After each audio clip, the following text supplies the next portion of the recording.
Have you ever wished you could make a die just a little bit shorter? Hi, I'm Jessica Taylor from Ink It Up with Jessica, and in this video, I'm going to show you how to make the label die from Stampin' Up! Sending dies a little shorter. This trick won't work with every die shape, but you may have other dies that you can use these tips with.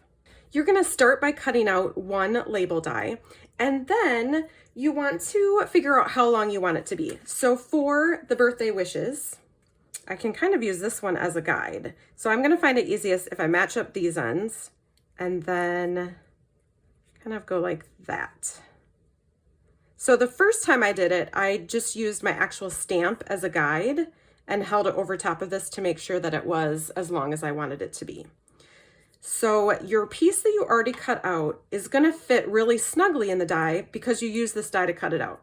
Of course, I'm moving it as I'm talking, but once you have it where you want it, you're going to carefully flip it over and put it down. You want to make sure as you put it down, everything's staying snug in there. And I can kind of feel that it's tight in there. I am using the magnetic plate. If you have that, you can use it. And the sandwich is the number 1, the number 5, and then I'm going to put a number 3 on top of that. So here is one key that you want to know is if you run this whole thing through the machine, it's going to take away some of the detail over here. So it's best if you can just run through this edge. I'm going to put a number 3 on top, and then I'm just going to run that end of my die through and then come back.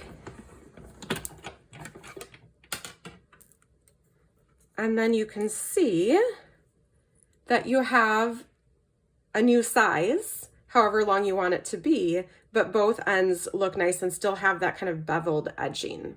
Now, the reason I know that you only want to cut it partway through is the first time I ran it through and it flattened this edge, I was able to just put it back in my die and use my fingers to kind of press on it, and it put it right back in. So you can also try that if you need to. But I thought that was a fun way to make it whatever length you need it to be. If you enjoyed these tips, please give this video a thumbs up and subscribe for more card making videos. Thanks for watching.